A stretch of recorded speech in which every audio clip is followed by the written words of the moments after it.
You said it's been you gave him 8 years to kind of like just start the communication, take the initiative to reach out to you, and y'all go from there. Mm-hmm. So you left around 2015.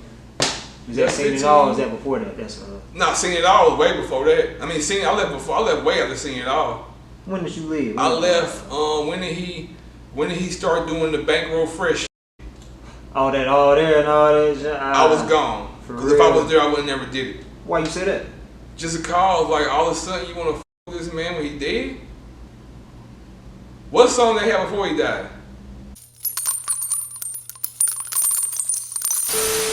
You know what I'm saying?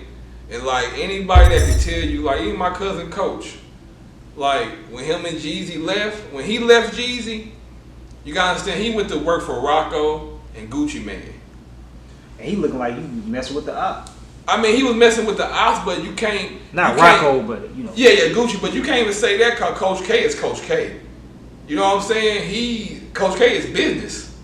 You know what I'm saying? Coach K is business. He was Jeezy's manager. Even though he was Jeezy's manager, he wasn't like me and Jeezy was. You know what I'm saying? Like, he wasn't like me and Jeezy. Did that put you in did it ever get like heated or put you in some interesting positions because that's your first cousin and you see he part ways and go over there and mess with Gucci, bro? Not really. Not with me. I mean, no. Cause I know Jeezy wasn't rocking with that. Oh, Jeezy wasn't. He talked about him in but music, Jeezy wasn't rocking. Jeezy wasn't rocking with it. But that was my first cousin. So you know, I never had nothing bad to say about it. No, but what I'm saying is, if you were aware of, you know, Jeezy's feelings toward him. But that was really Jeezy being a sucker. You know what I'm saying? You can't fault a man for going to do what he do and chase his dream. He had nothing to do with that beef. You feel me? He had nothing. Coach K had nothing to do with that beef. That was Jeezy and Gucci's beef. You feel me? And they cruise.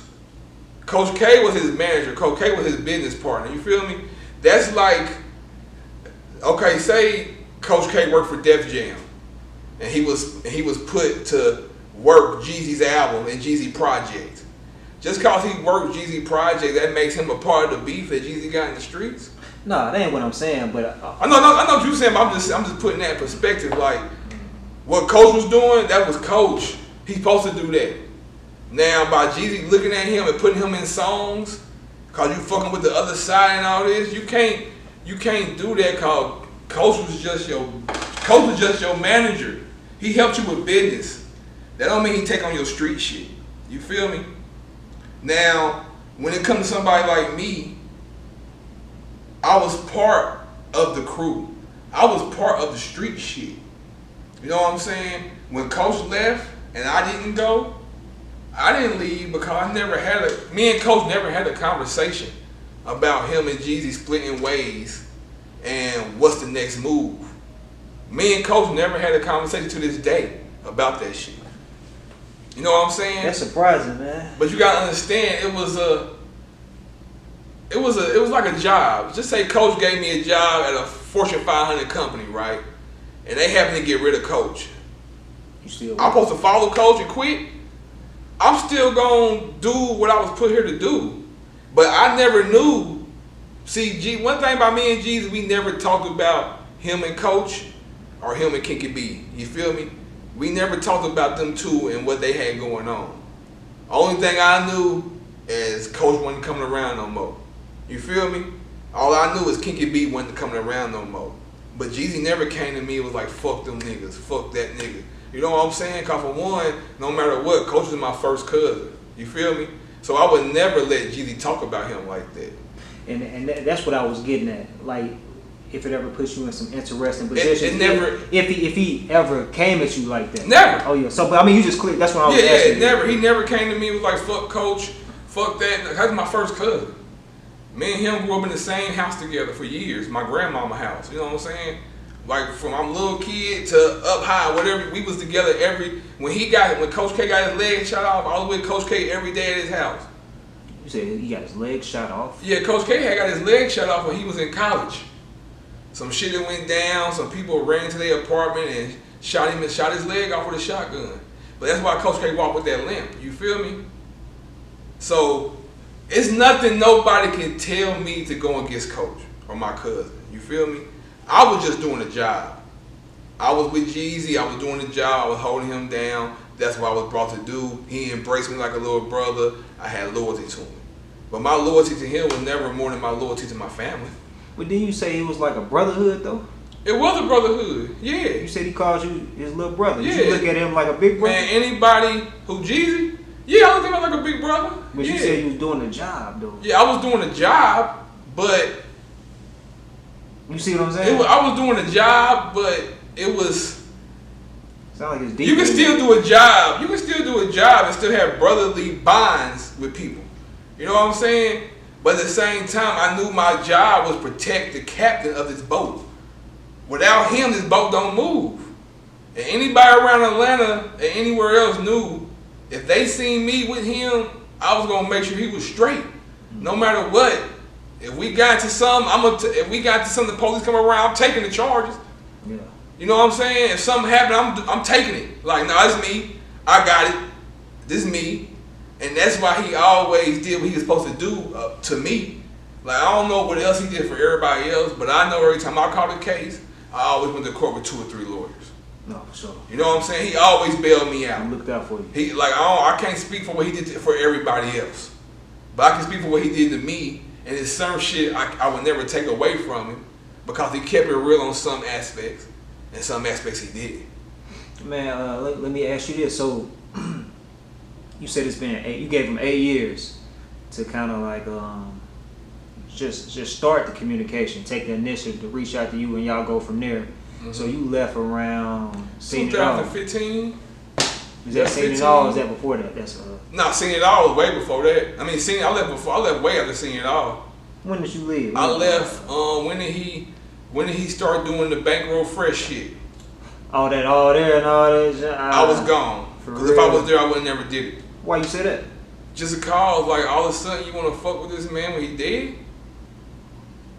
What song they had before he died? He said, I don't know about the songs, but I know he did say they used to politic prior to but that. if you go to some old interviews, it's some new interviews out with some people that used to be with Bankroll Fresh, right? And they just came out and they were saying how Bankroll Fresh didn't want to fuck with Jeezy because he was waiting on Gucci Man to get out of jail to fuck with him. Yeah. If you listen, some interviews came out like that. Fresh used to be tight with Gucci. And I think he tried to sign him. But that's my whole thing. Before the end, Bankroll Fresh won't fuck with no Jeezy. You know what I'm saying? But you gotta understand, people looked at Jeezy and CTE as in Jay-Z and Rockefeller, man. No lie. Like, we was big like that and on the way to be that if he just would have kept on the road that we was on. So why do you think people say that he never put nobody on? You talking about Jay-Z and Rockefeller. The other people on that label, But you heard I said we could have got to that. That's why I'm asking you, why do you feel like it didn't make it to that point? To me, as I look at shit now, Jeezy didn't know what to do. He didn't know how to push other artists. He knew how to push himself. You know what I'm saying? He know what he wanted for himself. You know what I'm saying? But as far as that, like, I think it was just him. I'm being honest, it was just him on all the shine, man. Cause how the hell you got a group called USDA that sells $500,000 and you don't want to go on tour with them? You know what I'm saying? Just think about it.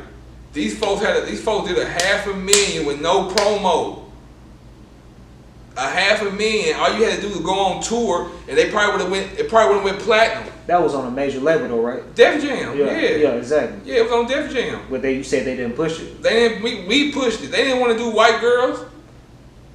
They didn't want to touch that white girl shit. We did that shit on our own, and motherfuckers was like, oh. Banger, yeah. They were like, oh no, you might, and that shit was a banger. You know what I'm saying? So, but once again, we're not gonna take away from why USDA did $500,000. Of course, they did $500,000 because of the buzz from Young Jeezy. We all know that. He always shouted out. But USDA. hold on, why did G Unit do millions of records? Because of the buzz of 50 Cent. For sure. Why did Lloyd Banks sell $1 million album? Because of 50 Cent. Why did Tony Yayo sell $1 million? Because of 50 Cent. Why did Buck sell $1 million? Because of 50 Cent. But he did what he was supposed to do to push them boys. And they toured and all that. Tours, all that shit. Interviews. Man, Jeezy went on one show with these guys. Came back and told Kinky B he don't want to do no more tour with them niggas. I do a tour myself. Cause the tour was set up for USDA, not Young Jeezy. You know what I'm saying? He went on the tour himself. I know because I was there for every day of the tour. So what was his reasoning behind wanting to change directions with the tour? Nobody never knows. That's something that he would have to answer. All we know is the shit was going good. They was here to see USDA and Young Jeezy. The first show was crazy. For real? No, for real. You can ask Carbon 15 if you ever get him on camera. Like, he'll tell you he was there. He know it too. Jeezy said he didn't want to go on tour with these guys, man. Like, that's all it was. Like, anybody know, like you said, everybody want to know why I'm coming out now. You know what I'm saying? Because I want to tell my story. I'm just telling my story. But everybody know me, know I was with everything he was with. Man, so go ahead. No, go ahead. No, I was gonna ask you. So, you just said it again. You coming out now and sharing your story. I'm sure it's probably got back to him in one form or another. Has anybody sent word? I've been hearing some shit. Like what? But like, it's not from him. It's from people that might talk to him and whatnot, but like they ain't saying nothing. Let me tell you something, man. He ain't never spoke on me on no album. He ain't spoke on everybody else. You know what I'm saying? He ain't made songs and said people's names and speaking on them, but he ain't gonna speak on me because there's nothing to speak on me about. If you speaking on some real shit, cause he can't say nothing that I did flawed. He can't say nothing that I did snake. He can't say nothing that I did slimy. Nothing. And I stand on that shit. And anybody that say that I did do something, come on, bring it. He can't say it. He can't. I kept it too real. And I'm still keeping it too real. I still rep the CT shit till I die, man. That ain't no, like, for real. Like, this shit in my skin and my body till I die. Even if he don't rep it. I don't give a fuck if he don't rep it. I'm gonna rep this shit. Cause this shit's in me. I am CTE. Just like a lot of niggas that was around is CTE. This is our shit. It's as much as his as it is ours. You know what I'm saying? We rep this shit to the death. And I'm gonna rep this shit till I die, man. I'm sorry. Motherfuckers might not like me, or they might say, little stupid, y'all, he's stupid, whatever. Till I die, this is what it is. And if I didn't like you back then, I still don't like you now. Fuck you. Man, but what I was getting at, so what have people been saying? You know, I've been hearing little things like y'all niggas didn't work y'all move. Y'all let Jeezy play y'all. Don't be mad. Y'all all mad. Jeezy's happy living his life, and y'all still bringing him up. And I tell him, like, I'm just telling my story. I ain't sad. I ain't mad. I ain't even looking for nothing from that guy. You know what I'm saying? I'm just telling my story. Now, if my story happened to be so real that it ruffles feathers, I can't help it. That's what it is. He's part of my story. And he's part of everything in my head that I remember. I remember everything from 2003 to now. I smoke hella weed. It don't matter. My memory bank is retarded.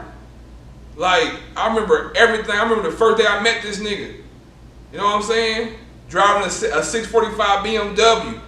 We over by Dugan's on Ponce Las Dion. You know what I'm saying? On Ponce. They got them wings. Yeah, we was over by Dugan's the first time I met him. I don't want to say too much. First time I met Carbon 15 too was at Dugan's.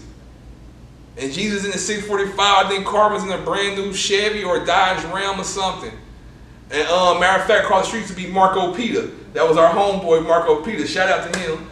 Like, that's the first time I met Jeezy. The first time I met Jeezy, Carbon was bringing him a bag. Carbon was bringing him like 30,000 that Carbon owed him. I don't want to talk too much. That was street shit. This ain't rap. First time I met Carbon, first time I met Jeezy. When Coach first took me to go meet Jeezy, Jeezy put me in the car with him and said, ride with me. First time meeting him, cuz. And ever since then, we was locked in. That's why every time he bought a car, he bought me one. Every time he got a chain, he got me a chain. Every time he got a watch, he got me a watch. And we went shopping, I went shopping. We went shopping.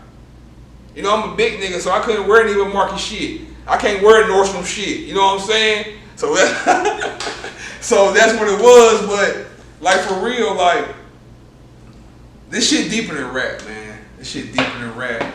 And I'm gonna continue to put this shit out there to let niggas know it's deeper than rap.